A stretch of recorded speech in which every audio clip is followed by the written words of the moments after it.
眼下到农历7月了，就是大伙常说的鬼月。一听见鬼月这俩字，不少人心里就打鼓，总觉得这也忌讳那也讲究，好像出门就能碰见不好的事。我告诉你们，千万别自己吓自己。咱们学佛学老祖宗传下来的这些传统文化，不是用来迷信的。那为什么古人非要把农历7月叫做鬼月呢？这个道理很简单，一年12个月，从正月到6月，那是阳气一路往上走，万物生机勃勃。可是到了7月，天地间的气机突然就转弯了，阳气开始往回收，阴气往上升。阴气一从，周围的气场就发闷发沉，咱们人的身子跟着天地走，自然就受影响。你们自己回想一下，一进这个鬼月，你是不是总觉得身上懒懒的，不想出门，甚至觉得心里莫名其妙的发虚发闷？说白了，平时有天地阳气拖着你的精神头，到了这会儿天不拖你了，全得靠自己的心气撑着。可很多人不知道，就在这最需要提气的时候，你天天穿的衣服颜色正在悄悄压垮你的心气。咱们很多老朋友总觉得穿衣服图个省事耐脏就行，打开衣柜一看，黑的、深灰的、藏青的，一年四季就这么几件暗色的换来换去，你觉得这是朴素？可是你想过没有，在这个阴气沉沉的鬼月里，你天天穿成这样，家里人看你是什么感觉？你们要晓得，衣服的颜色在这个时候，它根本不是好看不好看的问题，它是你家里人看你时心里冒出来的那个念头。你试想一下，一间屋子灯罩子要是擦得干干净净，透着光，满屋子都亮堂。要是灯罩子蒙了一层厚厚的黑灰，人一进屋，第一句话肯定是怎么这么暗？你身上的颜色就是你这个人精气神的灯罩子，更是咱们老辈人说的灶堂里的火。你天天一身暗色往沙发上一坐，儿女下班进门瞅一眼，心里立马就沉一下，我爸我妈怎么没精神？是不是身体不好了？这话他们肯定不会当着你说，怕你多想，可这念头天天在心里转。佛法讲得很清楚，起心动念皆是因果，万法唯心造。心念是有极其强大的力量的，它是有分量的。家人这份沉甸甸的担心，日子久了就成了一张网，天天罩着你。人是被别人的眼神养着的，也是被别人的心念压垮的。长年累月被这种沉重的磁场盯着，你自己慢慢的也就真的塌下去了，病痛自然就找上门来了。所以在这农历7月的鬼月里，老人身上有4种颜色，咱们必须先收一收，每一种颜色都专门刻着那么1、2个特定的属相，稍后我会挨个给你们点名，但是你们听了千万别害怕。我今天讲这些不仅是点出问题，更要教你们怎么去化解。你只要记住我今天给你的3句口诀：一处亮，一次晒，一样长。只要把这9个字做到了，这个鬼月你一定过得比往年都稳当。我认识一位老太太，今年74岁了，老伴走了3年。自从老伴走后，她总觉得自己是个寡居的老婆子，穿那么鲜亮干什么？所以这3年里，她的衣服越穿越暗，清一色的黑裤子、深灰褂子，连双袜子都是藏青色的。有一年正好也是农历7月，外面阴雨绵绵，儿子和儿媳妇提着大包小包回来看她。吃完晚饭，老太太在厨房里洗碗，儿子和儿媳妇在阳台上收衣服。老太太洗着洗着，就听见阳台上儿子在跟儿媳妇倒苦水，儿子的声音压得很低，但那句话就像针一样，直直地扎进了老太太的耳朵里。儿子叹着长气说：你看我妈那个样子，死气沉沉的，他这2年是不是身体真不行了？我每次回来看见他坐在那儿，那个黑乎乎的背影，我这心里头就直发毛，总觉得害怕，怕哪天突然就老太太站在水槽边，手里的洗碗布啪的一下掉在池子里，眼泪唰的就滚下来了。他心里痛啊，他突然明白过来，自己以为的本分守规矩，竟然成了儿子心头天天压着的一块大石头。自己这身黑黢黢的打扮，天天在提醒儿子，你妈快要走了。第2天一大早，老太太没去早市，而是拉开衣柜，把最底下的樟木箱子翻开了。她从里面翻出了一条枣红色的真丝围巾，那是老伴还在世的时候给她买的，她以前总嫌颜色太艳太扎眼，一次都没舍得戴过。那天她挑了一件干干净净的浅灰上衣，把那条枣红色的围巾端端正正地系在了脖子上。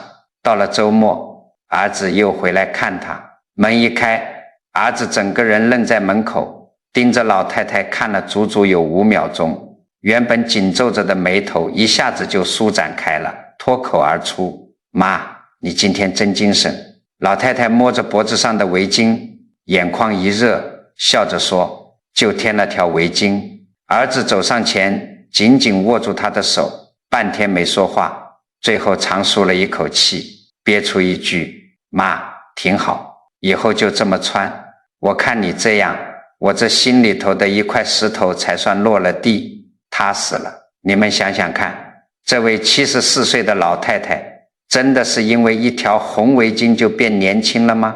根本不是的，她换的不是一条围巾，她换的是儿子看她的那个眼神，换的是整个家里的心气。儿子原本担忧，甚至带着恐惧的心念，因为这一抹亮色，瞬间变成了欢喜和安心。家里人看你踏实了，那个欢喜的正向念头落回你身上，你自己的腰板不知不觉就挺直了，精气神自然就回来了，家运也就跟着顺了。这就是我要跟你们讲的第1种，在鬼月里最容易犯的忌讳，一身暗到底。你们要晓得，并非黑颜色绝对不能穿，而是咱们穿戴里头藏着极深的5行学问。接下来我就好好跟你们盘一盘，这第1种颜色究竟最克哪2个属相，它到底是怎么在阴气重的时候把你心里的那团火给活活浇灭的。这第1种最忌讳一身暗到底的就是属蛇的，还有属马的朋友，你们这2个属相今天要把这番话听到心里去。你们要晓得，咱们老祖宗传下来的学问讲究一个5行生克，属蛇的和属马的，你们的本命是一团火，人活一辈子靠什么撑着？就是靠心里头这团火。火是什么？火主心神，主你的精气神，主你这口想说想动想往下活的心气儿。可是农历7月一到，天地间的阴气重了，天本来就阴沉沉的，这个时候如果你再从头到脚穿一身黑，或者一身深灰深蓝，那就坏了。黑色暗色在5行里头属什么？属水。你本命是一团火，你偏偏要用一大团水把自己严严实实的包裹起来。这个道理很简单，这就叫水克火。你想想看，你家灶堂里那团火本来烧得好好的，虽然老了，火苗不那么旺了，但依然红彤彤的。你突然拿个瓢舀了满满一瓢冷水，哗的一下浇上去，火当场会灭吗？不会，但是滋的一声，那火苗瞬间就矮下去一大截，整个灶堂的温度立刻就降下来了。这也就是为什么很多属蛇属马的朋友一进农历7月，明明没灾没病，可就是觉得整个人提不起劲来。你以为是天热闹的，我告诉你们，不全是天热，那是你身上的水气太重，把你心里那团火给压住了，精神头被压制住了，人怎么可能精神的起来？这还只是你自己的感觉，你再想想家里人看你是什么感觉。我常常讲，人身上的气机它是必须要有个出口的，你从头到脚全是一个暗沉沉的颜色，等于把这个气机的出口给死死封住了。你站到穿衣镜面前，你自己可能觉得挺好，挺庄重，挺耐张，可是你家里人一眼看过去，他看见的不是你这个人，他看见的是一团暗影。你试着琢磨琢磨，一间屋子四面墙全部刷成深灰色，连沙发柜子也全都是深灰色，连个窗户都不开，你走进这间屋子能待多久？待不上半个钟头，你就觉得心里发毛发闷，喘不上气来，急着想跑出去。为什么？不是这屋子有毒，是因为你的眼睛没地方落，眼睛找不到一个亮的焦点，心就跟着慌了。你穿成一身暗，你就是那间没有窗户的灰屋子。儿女天天上班在外面打拼，回到家一推门，看到你黑乎乎的坐在那儿，眼睛没地方落，他心里的那点亮光啪的一下也熄了。这绝不是危言耸听，人与人之间这个气场，这个念头的传递比闪电还要快。你们想想看，咱们老祖宗多有智慧，几千年前就把穿衣服和这精气神的关系摸得一清二楚。我给你们讲个古代的人，你们可能听过他的名字，叫老来子。春秋时期啊，这个老来子是个出了名的大孝子，可是很多人只知道他孝顺，却没看懂他做的事情里头藏着多大的学问。那一年老来子自己都已经70岁了。70岁在古代是什么概念？古稀之年啊，头发白了，背也驼了。按照常理，一个70岁的老头是不是该穿着暗沉沉的粗布衣裳，整天拄着拐杖坐在院子里叹气？可是老来子偏不，史书上写他行年70，言不称老。什么意思？都70岁了，他从来不许自己在爹娘面前提一个老字。有一天，他特意去做了一身衣服，一身五彩斑斓花花绿绿的衣裳，鲜亮的刺眼。他穿上这身彩衣，挑着2个水桶装满水，慢悠悠地走到爹娘坐着的堂屋面前。突然老来子脚底下一滑，啪嗒一声，整个人重重地跌在地上，水桶也翻了，水泼了一地。堂屋里坐着的爹娘一看，倒吸一口冷气，哎呦，摔着没有？老两口吓得刚要起身，你们猜怎么着？趴在地上的老来子不仅没喊疼，反而4脚朝天，2只脚在半空中乱蹬，扯着嗓子哇哇哇地假哭起来，一边哭一边在地上打滚，滑稽得不得了。他那白发苍苍的老爹老娘看着这个70岁的儿子穿着花衣裳在地上撒泼打滚，先是一愣，紧接着噗嗤一声，老两口笑得前仰后合，眼泪都笑出来了。整个堂屋里的沉闷气一扫而空。我问你们，老来子一个70岁的大儒，他不要脸面吗？他穿得像个戏子一样，是为了好看吗？绝对不是。佛法讲得很清楚，起心动念皆是因果。老来子是个真正懂气机、懂因果的明白人，他心里明镜似的，我70岁了，我的爹娘快90了，如果我天天穿着一身死气沉沉的黑衣服，弯腰驼背的在他们眼前晃悠，爹娘看我一眼，心里就会想，连我儿子都老成这样了，半只脚都踏进棺材了，我们俩更是没几天活头了。爹娘心里的这团火一下子就死透了，人立刻就衰败下去。所以老来子要强撑着这口阳气，他穿上最鲜亮的五彩衣，装出小娃娃的活泼，他就是要骗过爹娘的眼睛，要在爹娘心里种下一个念头，我儿子还跟个小孩一样活蹦乱跳呢，家里生机勃勃的，我们老两口还得好好活着看着他呢。他穿的哪里是衣服，他那是用自己身上的颜色死死护住了老爹老娘心底的那点生机啊。今天反过来了，咱们坐在这里的各位老朋友，你们的爹娘或许已经不在了，现在天天看着你们的是你们的儿孙。你今天穿什么颜色，也不只是穿给自己看的，那是你儿女眼里你的样子。你忍心让他们每天下班回家，看着你一身黑漆漆的坐在暗影里，心里暗暗发愁，担惊受怕吗？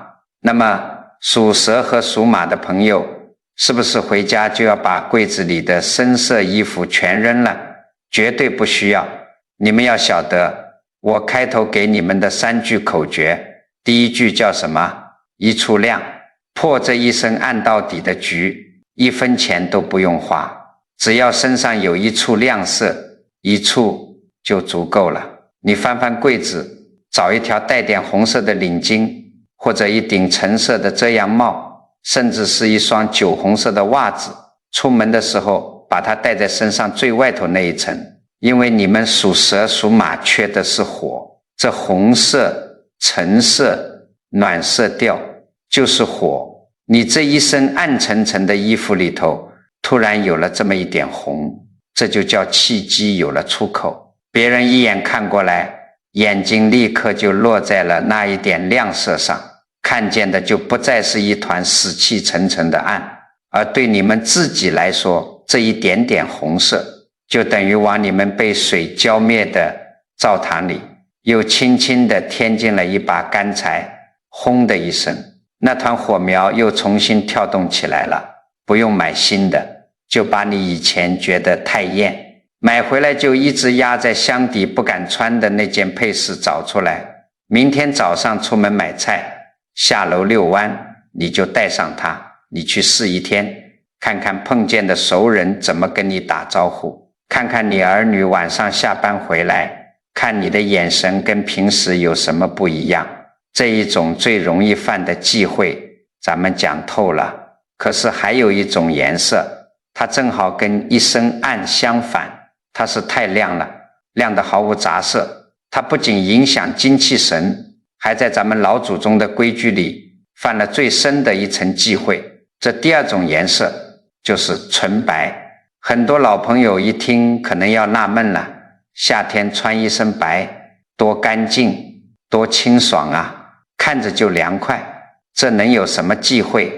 你们要晓得，单穿一件白衬衫或者一条白裤子，那一点问题都没有。坏就坏在全身这2个字上，从头到脚一身白，这个在农历7月是非常犯忌讳的。你想想看，咱们中华文化几千年传承下来，老祖宗定下的规矩里头，白色究竟是个什么含义？它是办丧事送人走的时候才穿的颜色。平常逢年过节家里办喜事，谁会在门上贴白纸？谁会给长辈送一顶白帽子？没有的嘛。因为在咱们的潜意识里，一身白就代表着家里出了大变故，代表着哀伤、分离和沉痛。农历7月本来就是天地间阴气往上走，阳气往下收的月份，大自然的气场本身就带着一股子肃杀和沉闷。这个时候，你如果从头到脚穿一身白晃晃的衣服在家里走来走去，你自己可能觉得挺凉快，可是你家里人一眼看过去，他心里是什么感觉？这个道理很简单，人对颜色的反应是刻在骨子里的。你老伴儿正在厨房做饭，一回头看见你一身惨白的站在门口，他心里本能的就会咯噔一下，觉得不得劲，甚至觉得有些刺眼晦气。你儿女下班回来，推开门看见老爹老妈一身纯白的坐在沙发上，他就算嘴上不说，心里也会隐隐泛起一阵不安。这就叫坐境随心转。你用这一身白无形中勾起了全家人心底最深处的恐惧和担忧。家里人看着你，总觉得心里发紧，这种发紧的念头天天像个罩子一样罩着你，你觉得你能舒坦吗？有一位退休的老先生，夏天特别怕热，有一次逛街，看中了一套白色的亚麻短袖短裤，觉得透气，就买了一套。头一回穿上这身纯白，乐呵呵的去女儿家看外孙女。一敲门，外孙女跑来开门，盯着他看了半天，非但没扑上来抱他，反而扭头就往屋里跑，一边跑一边喊：妈，老爷穿得像唱戏的，白花花的，看着好怪呀。女儿从厨房里探出头来，看见老父亲这一身白，脸上的笑容瞬间就僵住了。她赶紧把孩子拉到一边，转过头勉强挤出个笑脸说：爸，您怎么穿这么一身啊？看着怪让人心里发毛的。老先生一听，低头看了看自己，当时心里那股子凉快劲儿全没了，只觉得别扭。回到家，他二话没说，把那身白衣服叠好，压到了柜子最底下。老先生为什么不穿了？不是他老脑筋迷信，而是他看到了女儿那一瞬间惨白的脸色，听到了外孙女那句无心的话，他明白了，自己这身打扮让家里人心里不痛快，不踏实了。衣服是为了遮体御寒的，要是穿在身上反而让儿女担惊受怕，那这衣服穿的还有什么福报可言呢？那么这种全身纯白的打扮对哪两个属相的影响最深呢？我告诉你们，属虎的还有属兔的朋友，你们听好了，这一段就是专门给你们讲的，在五行里头，虎和兔这两个属相本命是属木的。木是什么？是春天里破土而出的小草，是往上生长的参天大树。属虎属兔的人这一辈子靠的就是这股子生机勃勃、拼搏向上的生发之气。你们的精气神全在这股往上长的心气儿里。可是白色在五行里属什么？白色属金，金代表着秋天的肃杀。佛法讲得很清楚，世间万物皆有因缘生克，这个金和木碰到一起，那叫什么？那叫金克木。你一个属木的人，在阴气沉沉的农历7月，从头到脚穿一身属金的纯白，就好比是你自己天天拿着一把无形的斧头，在砍你生命之树的树根。斧头砍树，树不会当场就死，但是你在它根上刮一刀砍一斧，它那股子想往上长、想枝繁叶茂的生机就被生生给斩断了。所以很多属虎、属兔的朋友，如果在7月穿了一身白，你最大的感觉不是生病，也不是累，而是突然觉得没劲，这就叫生机被压住了，被那股子金的肃杀之气给砍伤了。如果你这段时间也是这样，你赶紧低头看看自己最近是不是穿得太素、太白了。那么如果你就是喜欢白色，或者那套衣服买都买了，总不能扔了吧？当然不能扔。咱们老辈人留下的智慧，从来都是教人怎么去化解，而不是教人去逃避破这个局。同样1分钱都不用花，只要你记住别一身白单穿就可以了。你怎么做呢？如果你穿了白衬衫、白裤子，你就在外面套一件有颜色的薄坎肩，或者搭一件有颜色的防晒服，只要外面有一层别的颜色压着，打破了那个纯白刺眼的整体感觉，那个忌讳就不成立了，家里人看着也就不觉得发毛了。特别是属虎和属兔的朋友，你们外面套的那一件，或者是手里拿的配件，最好是什么颜色？最好是青色、绿色，哪怕是一点点浅绿的丝巾也可以。为什么？因为青绿属木，你们的木被金克了，你就往身上再补一点木气回去，等于给那棵被砍伤的树树重新浇了水，施了肥，那谷子生发之气噌的一下就又冒出来了。哪怕你再喜欢那身纯白，我劝你也就忍这1个月。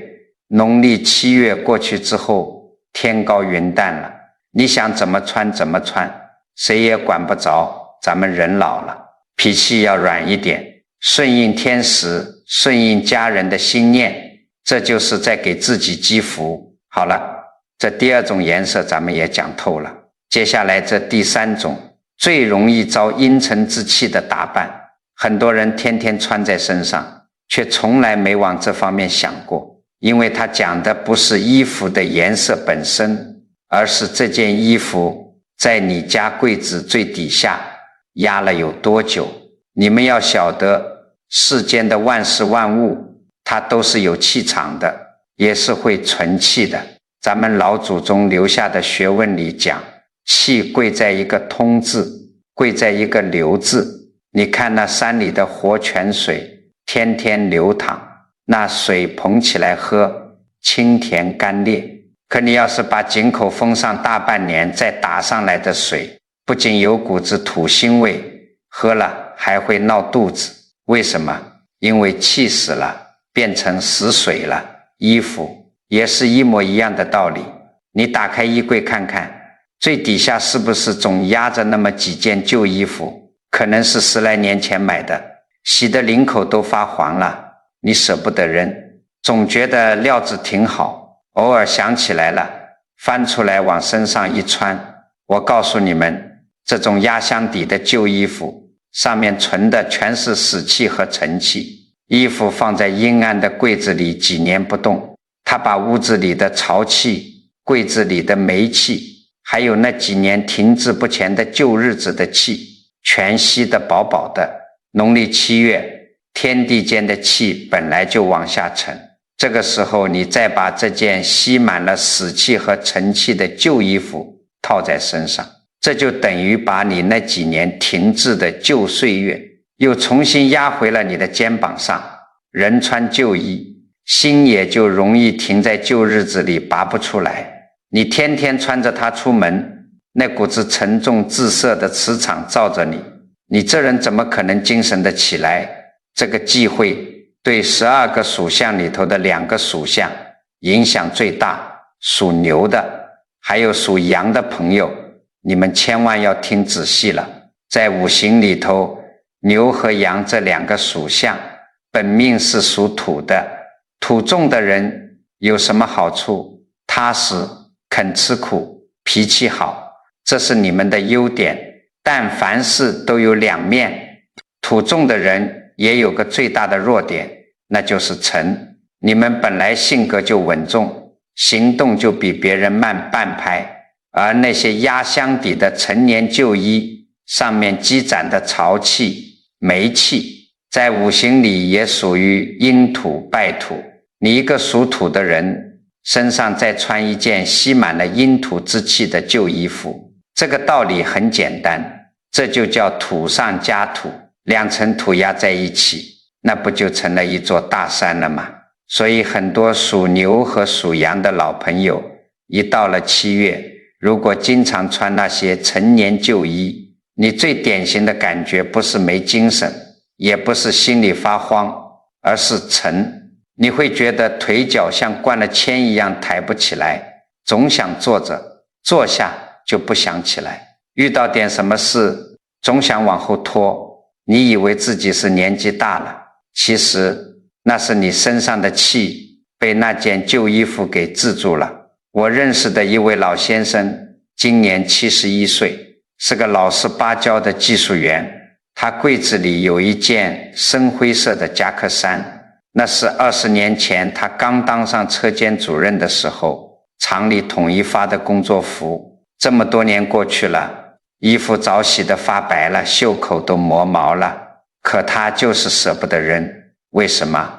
那件衣服上有他当年当主任的威风，有他的回忆。前2年到了农历7月，天闷热，他又把这件压在箱底一整年的旧夹克翻了出来，非要穿着去跟几个老同事聚会。那天出门，刚走到楼下，他就觉得不对劲，两条腿酸得要命，拔不动腿。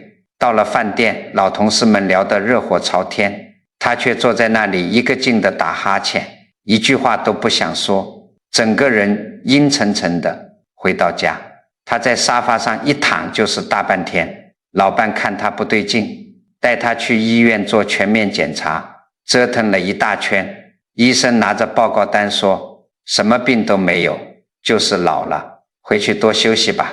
老先生一听火冒三丈，回来就跟老伴吵架，我这腿都快抬不起来了，还说我没病。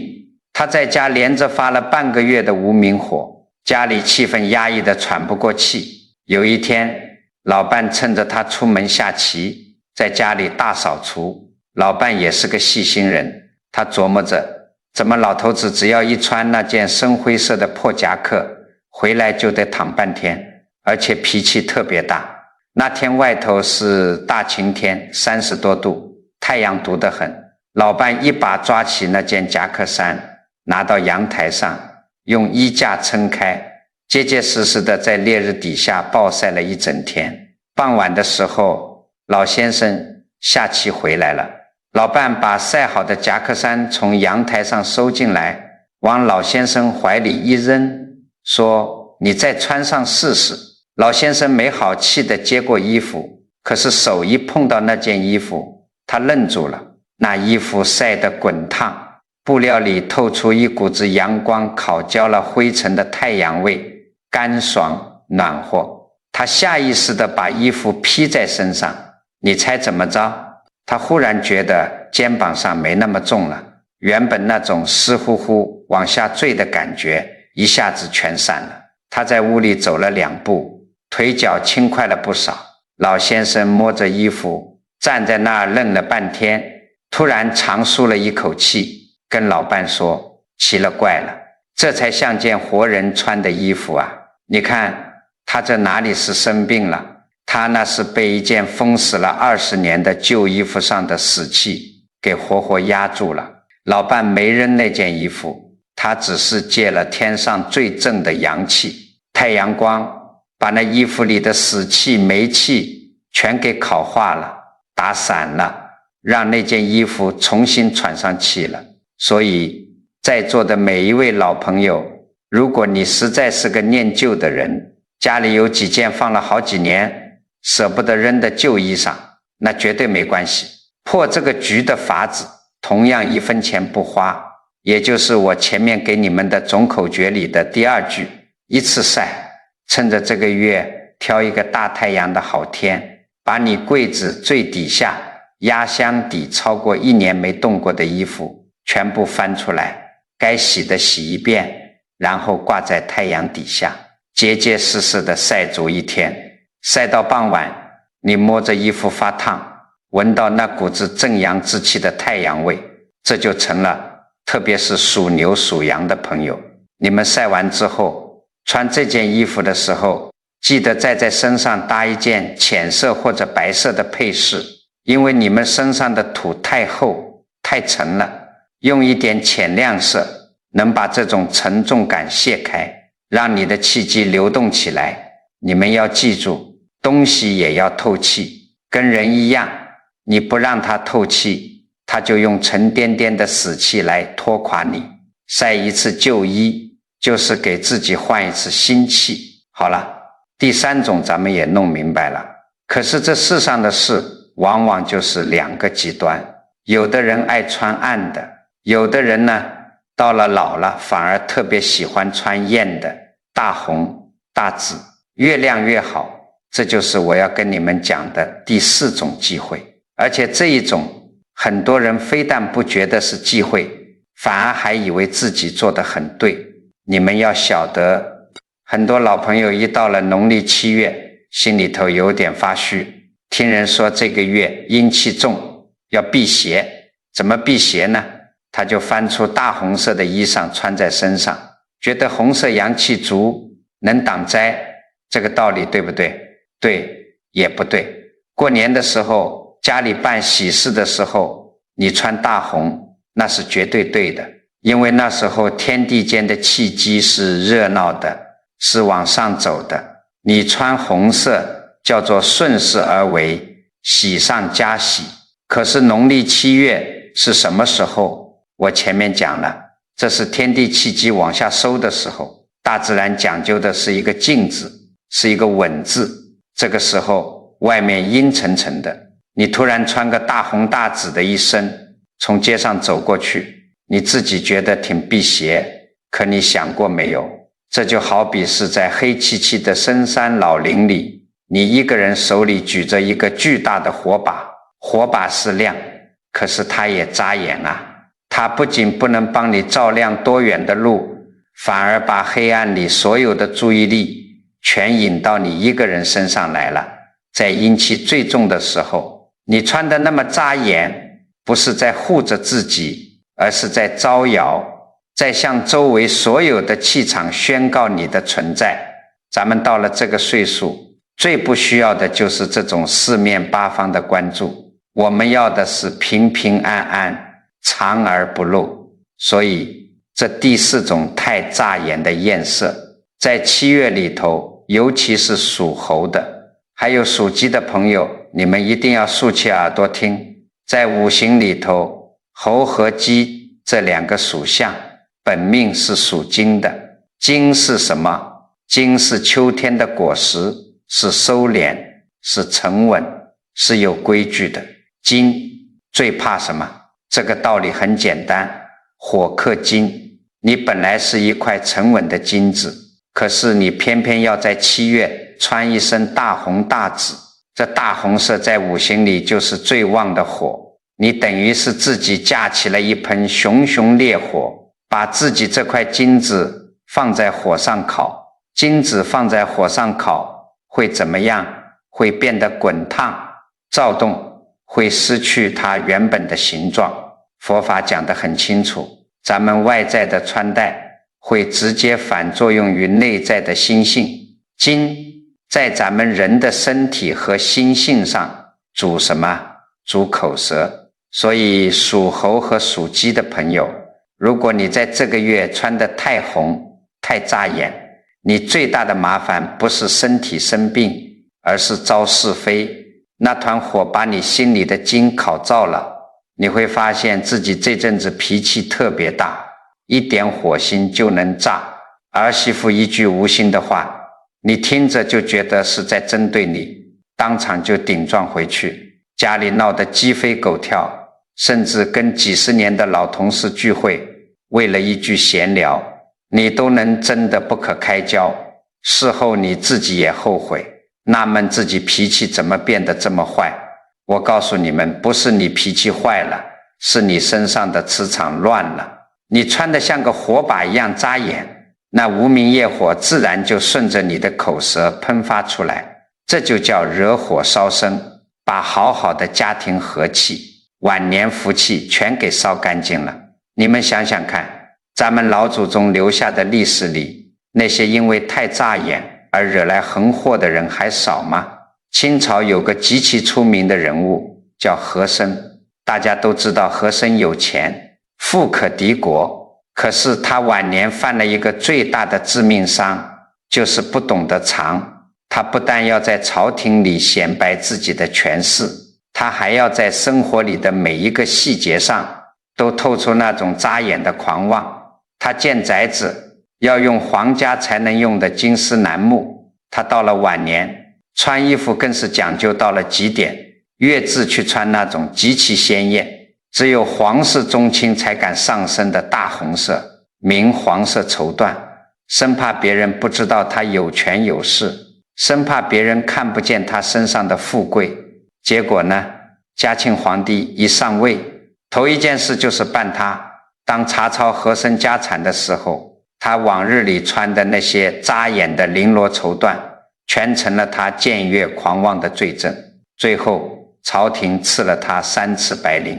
和珅在拿到那条惨白的白绫时，心里是个什么滋味？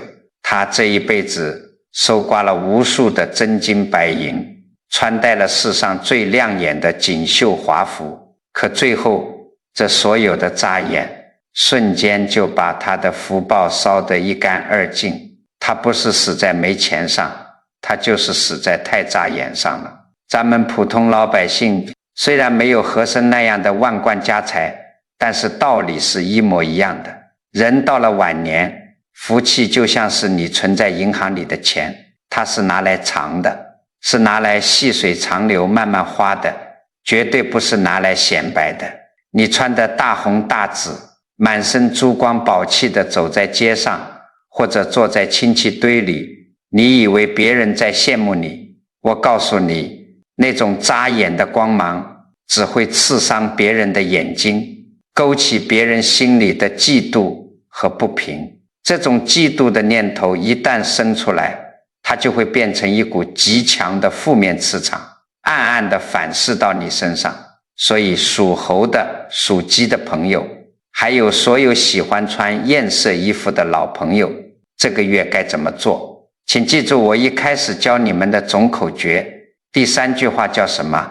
一样长。今天听完这番话，你回到家把衣柜打开，那件大红色的连衣裙，那件亮紫色的外套，在这农历7月里，你老老实实的把它收起来，挂到衣柜的最里头，或者叠好放进箱子里。这就叫藏着，这就叫藏福。你这一仗不是委屈自己，而是把自己的心气给沉下来，把你晚年的福气给稳稳的护住了。只要你心沉下来了，那些口舌是非，那些无名业火，自然就找不到你头上了。有人可能会问，我就喜欢带点红，觉得提气，难道一点红都不能沾了吗？当然不是，你可以换成那种柔和的颜色，比如豆沙红、暗红色、橘调的暖色，这些颜色它不刺眼，它是温和的，像初秋的夕阳一样，看着让人心里暖洋洋的，家里人看你也觉得亲切慈祥。如果你实在舍不得那件大红色的衣裳，那你就把它用在小处。什么叫小处？衣服上的一粒红扣子，手里捏着的一串红玛瑙手串，或者一双红色的袜子，这都可以。因为小处的红，那叫点缀，大面积的红，那才叫招摇。咱们这个岁数，生活里有一点点缀就足够了，用不着再去大呼小叫的招摇过市。特别是属猴和属鸡的朋友，如果你们身上有这么一点红，你们最好再搭一件白色或者米色的贴身衣服。为什么？因为白和米色属金，你的本命金被火烤了，你就得给自己再补一点精气回去，让自己的心稳如泰山。好了，这4种最忌讳的颜色，连带着8个首当其冲的属相，也都一一点了名。可是说到这儿，肯定有朋友着急了。12个属相，您讲了8个，我们属鼠的、属猪的、属龙的、属狗的，难道就没个说法了吗？你们千万别急，我告诉你们，在这剩下的4个属相里，有2个属相，在这个月不仅不忌讳，反而是全家人的定海神针。咱们先来说说属鼠的，还有属猪的老朋友，你们这2个属相，在这个农历7月里头，情况跟别人不太一样。你们要晓得，在五行里，鼠和猪本身就是属水的。农历7月，天地间的阴气重，水气也旺，你们跟这个月份的气场等于是同类，所以你们不像前面讲的属蛇、属马那样，一穿黑色的衣服就被压住。你们是不怕穿深色，不怕穿黑色的。可是不怕黑，不代表你们就没有忌讳。你们最怕的是什么？是一个字，满。咱们老祖宗讲水这个东西，最怕的是什么？是死水一潭。山里的泉水为什么甜？因为它日夜都在流，气是活的。坑里的水为什么臭？因为它不流动，憋在那里，就成了死水。你们本来就是水，7月的水气又重，如果你在从头到脚穿同一个颜色，比如一身黑，一身深蓝，甚至是一身灰，你等于是把自己的气机给死死裹住了，没有缝隙，没有落差，你身上的气就不流动了，这就成了一潭死水。很多属鼠和属猪的朋友到了7月，最典型的感觉不是没精神，也不是累，而是觉得闷，总觉得胸口憋得慌，气不顺，在家里待着觉得烦，出门转一圈又觉得没意思，儿女跟你多说2句，你心里就有一股子无名火在来回撞。你以为是天气闷热闹的，我告诉你们，那是你身上的气不流动，憋住了。破解的法子，你们只需要记住一句话：深浅搭着穿。你的上半身穿了深色的衣裳，下半身就一定要换一条浅色的裤子。你如果穿了深色的裤子，上面就套一件亮堂一点的薄褂子，你要人为的在你身上造出一个落差来。有了深浅的对比，气就有了进出的口子，你这潭水就活了，就流动起来了。水一流动，你心里的那股闷气自然也就跟着散了。讲完了鼠和猪，咱们12个属相里就只剩下最后2个了，属龙的还有属狗的朋友，你们坐直了。接下来的话是专门给你们交底的。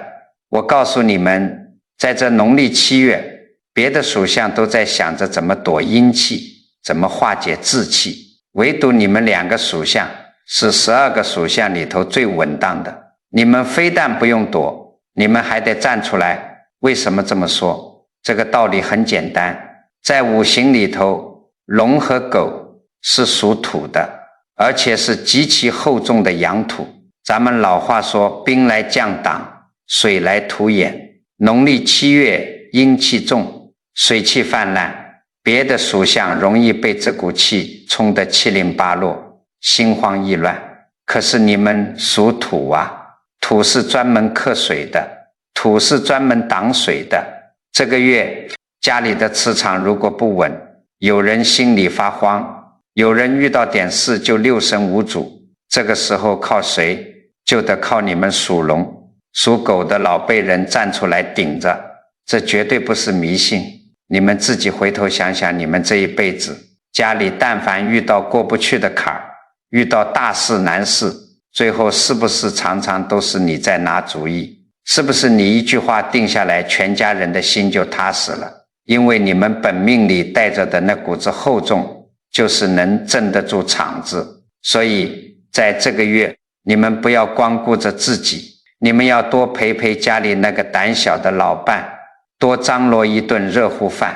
如果儿女在外面工作受了委屈，回到家垂头丧气的，你不用多说什么大道理，你就穿得干干净净，稳稳当当的坐在沙发上，跟他说一句，怕什么？天塌不下来，有我呢。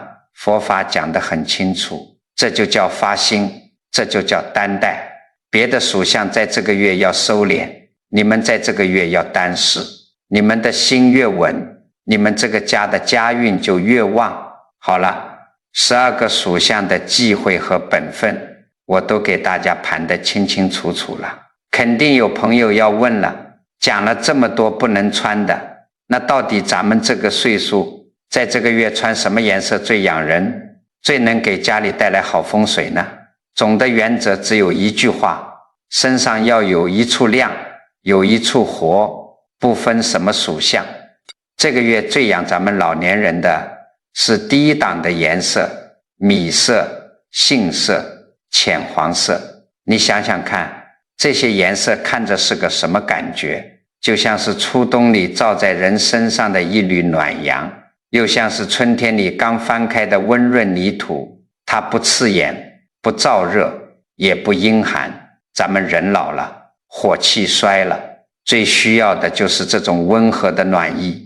你穿上一件米色的软布衫，你自己觉得贴身舒服，你儿女下班推开门，看见你穿着这么一身温温柔柔的颜色坐在那儿，他一天的疲惫瞬间就卸下来了。他觉得这才是家，这才是他心里最安稳的依靠。还有一类颜色也是极好的，那就是淡青色、浅绿色，这在五行里带的是生发之气。咱们老了，最缺的就是那股子想动的劲头。你身上带一点点浅绿，就像是干枯的老树枝上冒出了一片新芽。这不是为了让你去跟年轻人比美，而是用这股生机把你心底里快要熄灭的活力给重新唤醒。再有就是那些暖调的浅色，比如浅藕色、豆沙色、浅棕色，这些颜色沉稳里透着慈悲，怎么搭配都不会出错。咱们前面讲了各个属相要补的颜色，我在这里再顺带提一嘴，这只是锦上添花的事，你有了最好，没有也不必刻意去买。属蛇属马的身上带一点红一点橙，属虎属兔的补一处青一处绿，属牛属羊的用浅色亮色泄一泄沉气，属猴属鸡的配一点白一点米色来压火，属鼠属猪的深浅搭着穿，属龙属狗的就穿最本分的黄棕色，稳稳当当。大家千万别觉得记不住，你不用死记硬背这些条条框框，你只要记住，穿衣服不是为了给外人显摆的，是为了让你自己舒服，也是为了让家里人看着安心。衣服的颜色咱们彻底说明白了，可是光知道穿什么还不够，最后我还要教给你们3件极其简单的小事，这3件小事才是咱们今天这堂课真正的落脚点。只要你照着做，别说这个农历7月，就算往后10年的家运，你都能给它扭转过来。先说第一件事，从明天早上起，你出门买菜也好，下楼遛弯也好，穿戴整齐之后，先别急着推门，你要在你们家那面穿衣镜前面结结实实的站上10秒钟。站着干什么？不是让你看衣服有没有起褶子，也不是让你看口红涂得匀不匀，你要看着镜子里的自己，在心里认认真真的问自己一句话，我今天这个样子，我儿子我女儿晚上回来一眼看见了，他们心里会冒出一个什么念头？这个动作太重要了。我告诉你们，衣服的颜色只是一个表象，真正起作用的是你衣服背后藏着的心念。咱们大多数人穿衣服都是出于自我，我想穿红的，我觉得黑的耐脏。可是当你站在镜子前问出这句话的时候，你的心念就变了，你从为自己变成了为家里人。你天天让儿女看见一个衣着整洁、颜色温和、精神饱满的你，他们哪怕在外面受了天大的委屈，一推开门，心里那个念头就是真好，我妈还行，我爸还硬朗，我的大后方是稳的。这个安心的念头一天升起一次，比你吃什么名贵的补品都强。人是被别人的心念养着的，你把全家人的心安抚住了，他们回馈给你的磁场就是你晚年最大的福报。我认得一位张老太，今年68岁，这位老太太一辈子要强，特别爱面子，最喜欢别人夸她富贵。她手腕上一年4季都带着3个极其粗壮的大金镯子，走起路来叮当乱响。到了夏天，最爱穿大红大紫的真丝裙，往棋牌室一坐，生怕别人不知道她日子过得阔绰。前几年农历7月，家里出事了，儿子的公司资金链突然断裂，急得满嘴起泡，天天晚上独自在阳台上抽闷烟。儿媳妇也是愁得整夜睡不着觉，眼泪直掉，家里乌云密布，气氛压抑到了极点。可是这张老太呢，她觉得生意上的事自己也帮不上忙，干脆眼不见心不烦，他照样每天带着那3个刺眼的金镯子，穿得红彤彤的出门去打牌，跟老姐妹们高声大嗓地吹嘘自己儿子多能干。你们要晓得，人一旦狂躁显摆，那个贪欲的气场就会散发出去，好风水引不来，招来的全都是苍蝇。果不其然，他在棋牌室附近被一个搞所谓养老理财的诈骗团伙给盯上了。那帮骗子眼睛多毒啊，一看张老太这一身穿戴，就知道这是个爱慕虚荣，兜里有钱，又极度渴望被捧着的主儿。几个业务员围上去，又是端茶倒水，又是捏肩捶背，一口一个阿姨，您看着就大富大贵，几句迷魂汤灌下去，张老太彻彻底底的飘了。骗子跟他说，只要投30万，每个月能拿高额利息，还能免费去海外高级疗养。张老太脑子一热，当场就拍了板，跟骗子约好，第2天早上就去银行，把自己攒了一辈子的30万养老本全转过去。他甚至得意地想，等我拿了利息，正好给儿子补公司的窟窿，让他们看看我这个当妈的多有本事。那天晚上回到家，儿子还在为钱发愁，老太太心里揣着发财的秘密，翻来覆去睡不着。半夜里，她心里头莫名的一阵阵发毛，索性爬起来，顺手拧开了床头那个听了10几年的收音机，里面正好播着传统文化的节目。收音机里那声音沉甸甸地说道，农历7月福气要长，尤其是老人家穿戴太扎眼，在五行里那就是火烧金，火烤得越旺，金子就越躁动，这叫引火烧身，必遭劫难。张老太听到引火烧身这4个字，心里猛地打了个突。她鬼使神差地走到了客厅的穿衣镜前，打开了灯。她看着镜子里的自己，穿着一件大红色的睡裙，手腕上那3个金镯子在灯光下闪着刺眼的黄光。顺着这光往上看，他看到了一双因为兴奋和贪婪而发红的眼睛，整个人透着一股子极其狂躁浮夸的气息。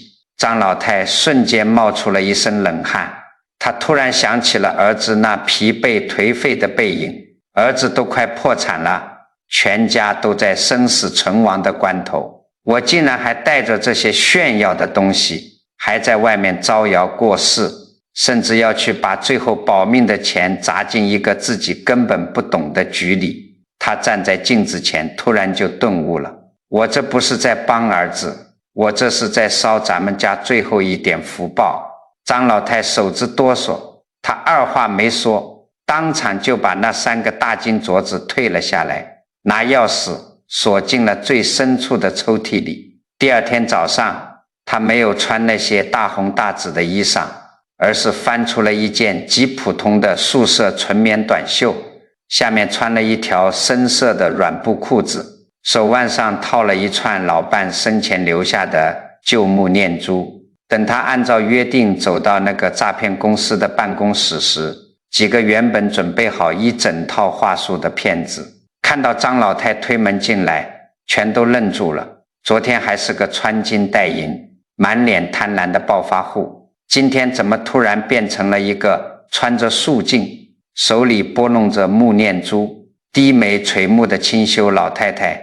张老太往沙发上一坐，眼神平静得像一潭水，不浮躁也不兴奋，这就叫气场变了。骗子平时最擅长对付贪婪和虚荣的人，张老太把那颗躁动的心一收敛，骗子那种见不得光的阴邪气场瞬间就被这股子清静沉稳的正气给压住了。领头的业务员心里发了虚，原本滚瓜烂熟的话术突然就磕巴了，急于求成之下，连承诺的利息比例都说前后矛盾了。张老太彻底清醒了，她听着那些破绽百出的话，心里冷笑了一声，站起身来，一句废话也没多说，转头就走。那30万养老钱硬生生地保住了。就在那1个月里，张老太天天在家穿着那身素雅的衣裳，不急不躁地给儿子儿媳做饭。有一天吃晚饭的时候，儿子红着眼圈跟他说：妈，也不知道怎么回事，那天我看你把金镯子摘了，换了这身素衣服，坐在客厅里择菜，我心里那种烦躁一下就平息了，觉得只要您还在，咱们家这天就塌不下来。后来儿子沉下心来去跑关系，终于把公司的资金危机给扛过去了。你们看看，这个道理很简单。张老太藏起来的真的是那个金镯子和艳色的衣服吗？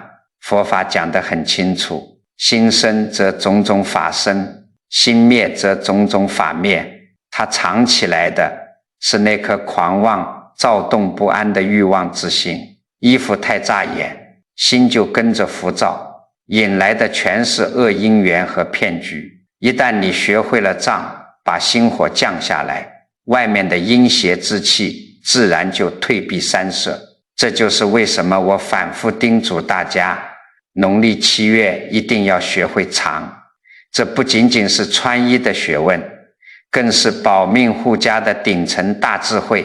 除了出门前照镜子收敛扎眼的东西，还有一件事，我建议所有属相的老朋友这个月都要去做。哪件事呢？农历7月阴气重，你在家挑个清晨，把手脸洗干净，安安静静地坐在那里，念一部经。不管你是念心经、金刚经，还是你根本不会念经，那也没关系，你就在心里头清清静静地念上100声阿弥陀佛。念完之后，这是最关键的一步，你要合起掌来做个回向。很多人一辈子烧香拜佛，都是求自己身体健康，求自己长命百岁。我告诉你们，那个力量太小了。你要怎么说？你要在心里默默地说，今天我诵经念佛的这份功德，我不求自己，我全部回向给我家里老老小小，愿他们在外头平平安安，愿他们每次回到家看到我的时候，心里都是欢喜的，都是安稳的。你们要晓得，这句回向词的威力比什么风水大阵都要厉害。当你把心念从关注自己彻底转向利益家人，当你心里装的不再是自己，而是全家人心里的那份安宁时，你身上的磁场瞬间就放大了千百倍。你把这个大善的念头发出去，儿女在外面打拼的时候，无形中就会有一股力量护着他们，而这种能量最终会反弹回哪里？全都会加倍的落回到你自己身上，你自己也就跟着挺直了腰板，百病不侵。这才是今天讲颜色这件事情最彻底最圆满的落脚处。好啦，今天讲了这么多，我知道咱们有些老朋友记性不好，听了后面忘了前面，我再最后啰嗦一遍，你们千万要在心里记牢实了。这农历7月4种衣服千万先收一收。第一种，一身暗到底，属蛇属马的朋友尤其忌讳，这叫一盆冷水浇灭了心头的火。怎么破？身上加一处亮色，红的橙的最好。第二种，全身纯白，属虎属兔的朋友千万当心，白是送人的颜色，也是砍木头的刀。怎么化解？外头套一件有颜色的薄褂子，青的绿的最养人。第三种，压箱底的旧衣服，属牛属羊的朋友别仗着自己能扛就随便穿，那上面全是死气，土上加土，压得你抬不起腿，破解的法子。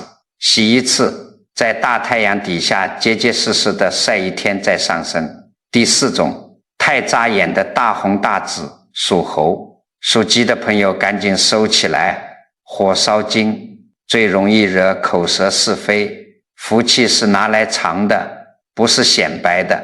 还有剩下的4个属相，属鼠属猪的，你们不忌讳深色，但忌讳一个色调穿到底，要深浅搭着穿，让气机流动起来。属龙属狗的，12个属相里你们这个月最稳，家里有点什么事，你们得像个定海神针一样站出来给全家顶着。这3句口诀，一处亮，一次晒，一样长，你们一定得落实到每天的日子里去。你们要晓得，最要紧的一句话就是你穿什么颜色，决定了家里人看你时心里冒出来的那个念头，那个念头最后都会原封不动地落回到你自己身上。我常常讲，这世上最好的风水就在人心。佛法讲得很清楚，最大的改命是改什么？是改念、改行、改因。今天咱们讲的这些，说到底根本不是在讲衣服，是在讲你在家里人眼里是个什么样子。老来子70岁还穿着彩衣逗爹娘笑，他要的从来不是好看，是那份不让家里人担忧的慈悲心。咱们老了不求大富大贵，只求儿女安心。你出门前照那10秒钟的镜子，你换上那件温和颜色的衣裳，就是在给这个家种善因。你在路上走，或者去公园遛弯，看到身边那些这2年越穿越暗的老朋友、老同事，你看着他们精神头一天不如一天，你把今天这个视频顺手转给他看看，也许他听进去了，明天就把柜子里那件亮堂的围巾翻出来了。他儿子一看，全家人的心气儿就转过来了。这个道理很简单，你这一句提醒就是帮人解了一个死结，这就是在积大福报，功德无量啊！这叫赠人玫瑰，手有余香。如果你觉得今天讲的这些大白话对你的日子有帮助，听得心里头亮堂了，请你动动手指给这个视频点个赞，关注我。更重要的一件事，我想请你在评论区里规规矩矩地写下一句祈福的善言，就写愿家宅平安，家人心安。不要小看这一句话，文字是有力量的，念头是有能量的。咱们千千万万个老朋友的善念聚在一起，那就是一个极其强大的正能量场。你今天写下这句善言，等于是在天地间发了一个大愿，这股吉祥安宁的磁场最终都会化作福报，回向到你自己和你家里老老小小的身上。